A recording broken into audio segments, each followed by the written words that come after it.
warahmatullahi wabarakatuh. Perkenalkan, saya Ernawati, guru matematika di SMA Negeri 1 Pusaka Negara Kabupaten Subang, Provinsi Jawa Barat. Baik, dalam kesempatan kali ini kita akan belajar materi matriks yang merupakan salah satu elemen aljabar dan fungsi pada matematika fase F. Nah, sasaran pembelajaran kita adalah seluruh peserta didik pada fase F, khususnya di kelas 11, dengan tujuan pembelajaran yang pertama, peserta didik dapat menjelaskan definisi matrik dan unsur-unsur di dalam matrik. Yang kedua, peserta didik dapat menyatakan data dari masalah kontekstual ke dalam bentuk matriks. Matriks itu apa sih? Ini ada definisi matrik menurut BK Nurmandiri dalam buku SMA MA Matematika kelas 11. Matriks adalah sekelompok bilangan yang disusun berbentuk persegi panjang atau persegi. Anggota yang ditulis mendatar dari kiri ke kanan itu disebut baris, dan yang ditulis menurun berarti dari atas ke bawah disebut kolom, yang semua anggotanya terletak di dalam suatu tanda kurung. Ini dia bentuk umum dari matriks. Matriks AM kali N itu adalah matriks yang elemennya seperti yang tertampil di sini. Ada elemen yang ditulis mendatar dari A11, A12, A13, A14 sampai A1N. Ini adalah elemen dari matriks A yang berada di baris ke-1. Kemudian di bawahnya berarti A21, A22, A23 sampai A2N. Ini berarti elemen dari matriks A yang berada di baris kedua, yang dari kiri ke kanan. Kalau yang paling bawah nih AM1, AM2, AM3, AM4 sampai AMN berarti baris ke M, betul. Jadi huruf atau angka yang di depan ini yang menunjukkan baris, ya kan? Kemudian ada yang disebut kolom, kolom dari atas ke bawah. Kolom yang pertama ditulis di awal itu yang disebut dengan kolom ke-1. Kemudian selanjutnya berarti ini adalah kolom kedua.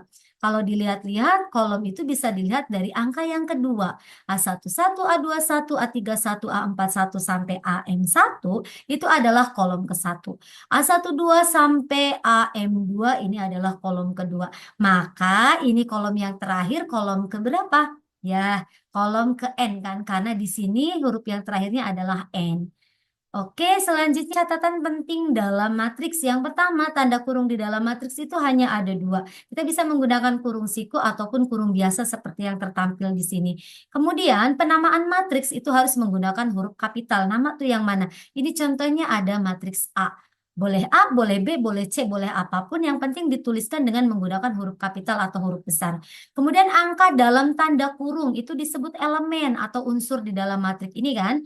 Nah, yang di dalam kurung ini disebutnya unsur atau elemen dalam matriks. Lalu ada elemen A, I, J dalam matriks A itu menunjukkan angka atau unsur yang berada pada baris ke I, kolom ke J. Contoh, di sini ada A23. A23 berarti adalah elemen dari matriks A yang berada di baris kedua, kolom ketiga. Jadi baris duluan, baru kolom. Kemudian di sini ada A34. Ini berarti elemen dari matriks A yang berada di baris ketiga, kolomnya kolom ke 4. Demikian seterusnya. Lalu ada lagi yang disebut dengan ordo matriks. Apa sih ordo matriks? Ordo matriks adalah ukuran matriks yang menunjukkan banyaknya baris dan kolom dari suatu matriks. Contoh nih matriks A ini.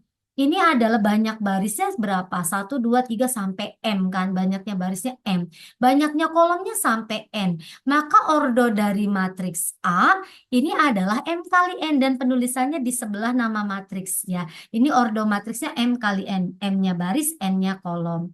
Oke, kita coba latihan pemahaman dari yang tadi disampaikan. Diketahui ada matriks B, huruf besar nih cocok kan? Kemudian elemennya 0, negatif 3, 2, 4, 1, dan negatif 5.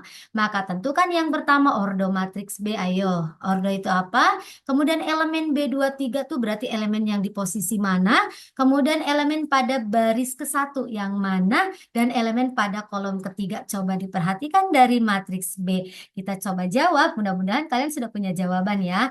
Yang pertama ordo dari matriks B. Ordo itu menunjukkan banyaknya baris dan kolom, maka kita harus identifikasi dulu matriks B. Ternyata matriks B punya berapa baris? Dua ya, baris 1 dan baris 2. Baris dari kiri ke kanan kan?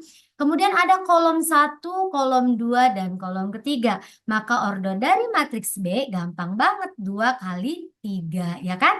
Selanjutnya adalah elemen B23. Elemen B23 itu apa? Elemen yang berada di baris kedua, kolom ketiga, karena yang dibaca baris dulu kan. Berarti ini adalah angkanya negatif 5. Selanjutnya elemen pada baris ke-1. Coba dilihat baris ke-1 yang mana? Betul, yang atas ya. Maka elemennya adalah 0, negatif 3, dan 2. Selanjutnya ada elemen pada kolom ketiga. Coba diperhatikan dulu kolom ketiga yang mana? Dari atas ke bawah kan? Nah, kolom ketiga adalah 2 dan negatif 5. Maka jawabannya elemen pada kolom ketiga ya 2 dan negatif 5. Bisa kan? Gampang sekali. Lanjut, kita akan coba menyatakan data permasalahan sehari-hari ke dalam bentuk matriks. Ada kasus yang pertama nih.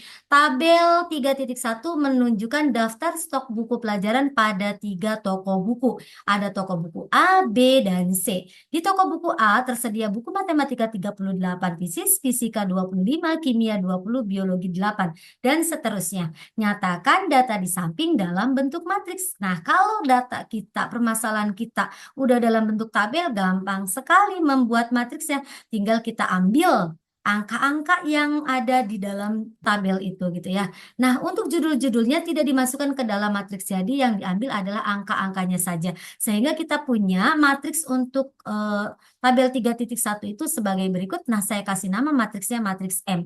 Jadi elemennya adalah 38, 25, 28, dan seterusnya. Persis seperti yang ada di dalam tabel. Oke, demikian tadi pemaparan terkait tentang matriks. Terima kasih, salam dan bahagia.